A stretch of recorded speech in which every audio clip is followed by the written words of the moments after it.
السلام عليكم ورحمة الله وبركاته. ازيكم حبايب قلبي، عاملين ايه؟ يا رب تكونوا بخير يا رب.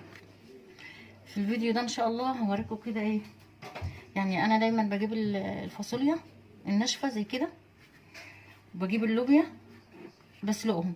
طبعا انا الاول بغسلهم، تمام. بنقي اللوبيا لو فيها اي حاجة، والفاصوليا واللوبيا بنقيهم لو في اي حاجة. ممكن يعني الاقي واحدة مثلا بايظة، الاقي مثلا فيهم طوبة صغيرة، اي حاجة يعني. فبنقيهم كويس، وبرجع بقى اغسلهم وانقعهم في ميه. يعني بنقعهم مثلا ليله، يعني انا جبتهم مثلا جبتهم مثلا بالليل، فايه فاغسلهم بقى، انقيهم واغسلهم وانقعهم، واخليهم بقى كده على جنب كده في الميه بتاعتهم لتاني يوم. ممكن اجي تاني يوم، انا نقعتهم بالليل، ممكن اجي تاني يوم مثلا على اخر النهار كده، واروح ايه مولعه البوتاجاز واسلقهم. طبعا ما تاخدش وقت في السلق، يعني ما بتطولش على النار، تمام. تستوي على طول طبعا، لان انا نقعاها. وانا بنقعها ليه بقى؟ لسببين. اولا عشان لما اسلقها ما تاخدش يعني وقت كتير على النار، وفي نفس الوقت عشان لما اسلقها ما تبقاش مهريه. شايفين الفاصوليا عامله ازاي؟ اهي اهي، كل واحده لوحدها ما شاء الله، مش مهريه ولا طالعه من القشر ولا حاجه. كده بقى اخزنها. وبعدين انا برضو بخلي بالي انا وانا بسلقها، بحيث ان انا ما اسيبهاش على النار بقى، انساها بقى او اسيبها تطول لحد ما الاقيها اتهرت. تمام كده. يعني يدوب بس ايه ان هي تكون يعني الفاصوليا مثلا ايه اهي اهي، تبقى سايحه بس سليمه اهي، زي ما انتم شايفين كده. تبقى الفاصوليا سايحه مسلوقه كويس مستويه، لان طبعا انتوا عارفين ان احنا مش بنسويها في التسبيكه بتاعتها، احنا بنحطها غلوه والتانيه وبننزلها، لانها كده كده بتبقى ايه مش محتاجه سوا، تمام. فانا بسلقها، بحط في الميه بتاعتها، ما بحطش اي حاجه غير معلقه كمون. طبعا ليه بقى؟ عشان طبعا يعني عشان الغازات وكده، اللي هي لان احنا عارفين ان دي بقوليات، والبقوليات بتسبب ايه غازات بقى وكركبه شويه، وممكن يعني بالنسبه للناس عندها قولون او كده، فبتبقى يعني مش مريحه شويه، تمام كده. فانا بنقعها في ميه، بنقيها واغسلها وانقعها في الميه. الميه تكون مغطياها خالص، وبخليها بقى على جنب كده فتره، يعني من يوم لتاني يوم. يعني انا عملتها النهارده، باجي تاني يوم براحتي بقى على اخر النهار او على بالليل مثلا واسلقها. طبعا الفاصوليا واللوبيا، اللوبيا برضو نفس الكلام. اهي اللوبيا اهي، بصوا هوريها لكم اهي. شايفين كل حبه لوحدها برضو ما شاء الله. ليه بقى؟ لان انا نقعتها برضو زي الفاصوليا، ولان انا ايه لما حطيتها على النار سلقتها، ما خليتهاش طولت برضو على النار، تمام. يعني يا دوب ان انا عرفت انها كده خلاص اهي، مسكت واحده كده منها، لقيتها اهو، لقيتها ما شاء الله سايحه زي ما انتم شايفين كده اهي اهي. فايه طفيت عليها.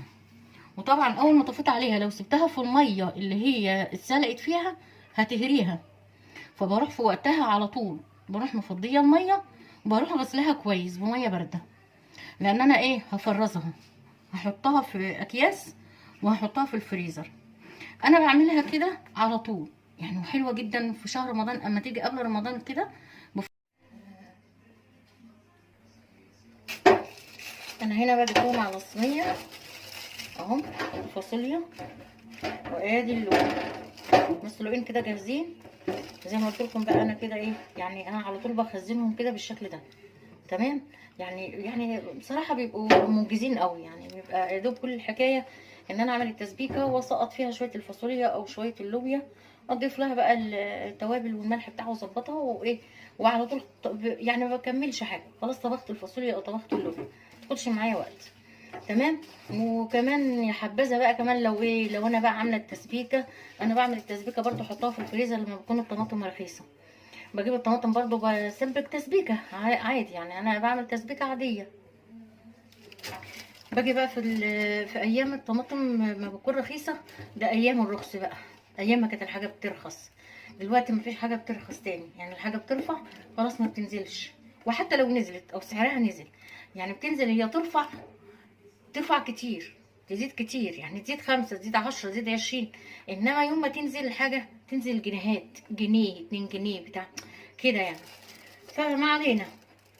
يعني انا لما بلاقي الطماطم رخيصه بجيبها طبعا، بجيب كميه وبعمل تسبيكه عادي بقى، بحمر بصله بايا كان بقى، سمنه زيت ايا كان بقى، وايه واحط لها صلصه اقلبها، وارجع احط الطماطم ابقى معصراها طبعا وعاملاها على الخلاط، واخليها بقى تتسبك كده خالص، واخد بقى منها وايه واحط في الاكياس، اعبي في الاكياس على قد الطبخه برضو، واحطها في الفريزر. حلوه قوي قوي قوي لما بعملها في رمضان، بتريحني جدا. يعني انا حتى ده انا لو هعمل الاكل قبل المغرب بساعه ما بكملش حاجه واعمل كل حاجه.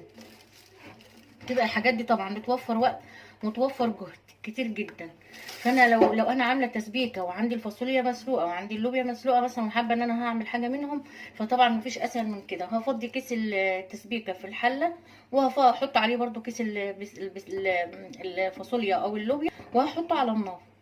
مفيش 3 4 دقايق على شويه شوربه وخلاص اتطبخت كده تمام. فانا بعملها كده، بحطها في الفريزر. وقبل رمضان برضو بجيب كميه برضو كده، وبعملها برضو بالشكل ده زي ما اتفقنا برضو كده، وزي ما قلت في اول الفيديو. معلش انا ما جبتش لما غسلتها ونقعتها طبعا وحطيتها على النار تتسلق، فانا ايه ما كنتش ناويه ان انا اصور يعني. لكن انا قلت برضو ايه بالمره، يعني طالما كده كده جبتهم، وطبعا انا لسه بقى مش دلوقتي، لما اجيب بقى على ما دول ما يخلصوا، مش هجيب غير لما دول يخلصوا ان شاء الله يعني. فانا قلت بس اصور ايه الحته دي معاكم، يعني حتى لعل نستفيد من بعض حاجه يعني، او تستفيدوا مني اي حاجه. فانا جبت بقى طبعا اللوبيا والفاصوليا، وزي ما قلنا كده وزي ما قلت لكم في اول الفيديو، انا غسلتهم ونقعتهم في الميه وسبتهم. جيت تاني يوم، يعني سبتهم يوم وجيت تاني يوم ايه، حطيتها على النار. ما خدتش طبعا غلوتين 3 واتسلقت، ما بسلقهاش قوي عشان ما تتهريش تمام، لان النقع في الميه ده بيخليها ايه تستوي بسرعه. وبنزلها ما اكونش مهريه، بنزلها حتى لو ناقصه سيكه يعني تمام كده، بحيث ان انا لما اجي احطها في التسبيكه ما تتهريش تمام يا جماعه. فانا كده هحطها بقى في اكياس اللي هي بتاعه التفريز، اكياس التلاجة اهي. هعبي بقى بسم الله، هعبي كده، سواء بقى بمعلقه كبيره او باي حاجه. انا هجيب حاجه كبيره شويه، هعبي دي، انا هجيب دي كبيره شويه، في نفس الوقت هي مخرمه، هي كده كده مفيهاش ميه، انا صفيتها، انا حطاها في المصافي كده عشان طبعا ايه تنزل اي ميه. وبالنسبه بقى للريحه، ما بتعملش ريحه. انت المهم ان انت تحطها في الاكياس وفرغي الهواء وقفلي الاكياس، ودخليهم برده جوه كيس تاني اكبر شويه تمام، وحطهم في الدرج بتاع الفريزر. حلو قوي لو ما تحطيهم في الدرج بتاع الفريزر، وتكون الحاجات دي البقوليات والحاجات دي في كيس لوحدها، سواء بقى مثلا كان توم او لوبيا او فاصوليا، الحاجات دي انت عارفه انها بتعمل ريحه. الكرنب برده لو مخزناه تبقى في دراج كده لوحدها، بعيدا عن اي حاجه، ما تحطيش معاها اي حاجه تانية عشان تضمني ان ما يكونش في اي ريحه. بس انا مجرباها والله، انا بقول لكم كده عن تجربه يعني. انا والله عملتها كذا مره وبعملها كتير، ولا بيبقى فيه ريحه ولا اي حاجه خالص في الفريزر تمام كده. والميه بتاعتها اللي بنسلق فيها زي ما اتفقنا برده بنحط فيها ايه معلقه كمون كده حلوه، معلقه كمون كبيره يعني. وطبعا بتضيفي كمون برده في التسبيكه بتاعتها، هو بس عشان يقلل من الغازات اللي هي بتسببها اللوبيا او الفاصوليا تمام كده. هو كيس فيه، انا كل واحد بقى على قد ايه، على قد ما بيعمل مثلا، او على قد عدد افراد الاسره اللي عندك تمام كده. انا هم الحبه دول كده حلوين قوي. طبعا وانا بربط الكيس اهو، بفرغ الهواء كده اهو، وبروح ايه رابطه الكيس تمام يا جماعه كده.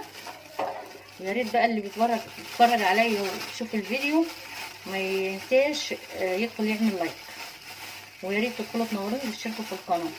لو عجبكم الفيديو تشيروه.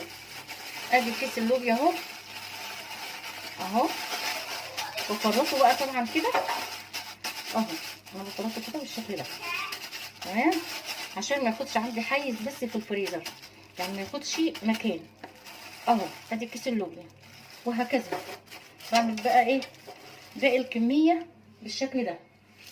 ادي كيس تاني برضه اهو،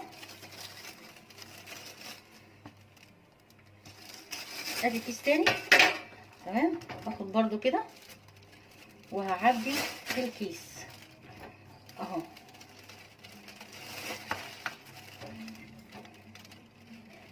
هعبي على قد بقى ايه، على قد ما احب انا بقى اعمل يعني ممكن اخلي كيس قليل شويه، كيس يعني زياده شويه زي ما انت عايزه بقى. ادي برضو الكيس التاني، افرغ برضو كده الهواء اهو. بربط بقى الكيس من الاخر اهو، من فوق، بربط الكيس كده اهو من فوق. تمام كده يا جماعه اهو. بصوا بفردها بقى كده في الكيس اهي. بصوا بقى، ولا بتتهري معايا بقى ولا حاجه. انا ظابطه ايه السوا كده بتاعها، السلق بتاعها ما شاء الله زي الفل. ما تحطيش فيها ملح، كده كده هتحطي ملح في التسبيكه يعني اهو. دول كيسين اهو. طبعا هكمل بقى الكميه عشان ما اطولش عليكم، وارجع ايه لما اخلصهم. طبعا هحط بقى دول في الاكياس، وبرده الفاصوليا نفس الكلام، وهخلص وارجع لكم تاني. بصوا بقى حبايب قلبي كده انا خلصت اهو، هحطهم في الاكياس. تمام. هوريكم بقى كده هما جم برده ايه كام كيس قد كده. ده كيلو فاصوليا. ادي 1، ادي 2، ادي 3، ادي 4، تمام كده، ادي 5. انا عملت 5 اكياس من كيلو ايه، من كيلو الفاصوليا، يعني 5 طبخات. تمام كده. وادي اللوبيا برضو نفس الكلام، برضو اللوبيا كيلو اهو. شوفوا الكيس اهو زي ما انتم شايفين كده. طبعا انا فارده الكيس بالشكل ده طبعا عشان ايه بقى، علشان ما ياخدش مكان عندي في الفريزر. تمام اهو. دول بقى ادي 3 وادي 3 اهو، 6. يبقى هنا الفاصوليا 5 اكياس واللوبيا 6. انا مقلله اكياس اللوبيا يعني ايه شويه. تمام كده اهو. احطهم بقى في الفريزر، بطلع بقى منهم، بعمل بقى التسبيكه بتاعه الطبيخ وايه، واروح مسقطه فيها الفاصوليا او اللوبيا. يا رب ما اكونش طولت عليكم، معلش ما تزهقوش مني. وعارفه مش هتبخلوا عليا باللايك والشير والاشتراك. والسلام عليكم ورحمه الله وبركاته. اشوفكم بقى في فيديو جديد.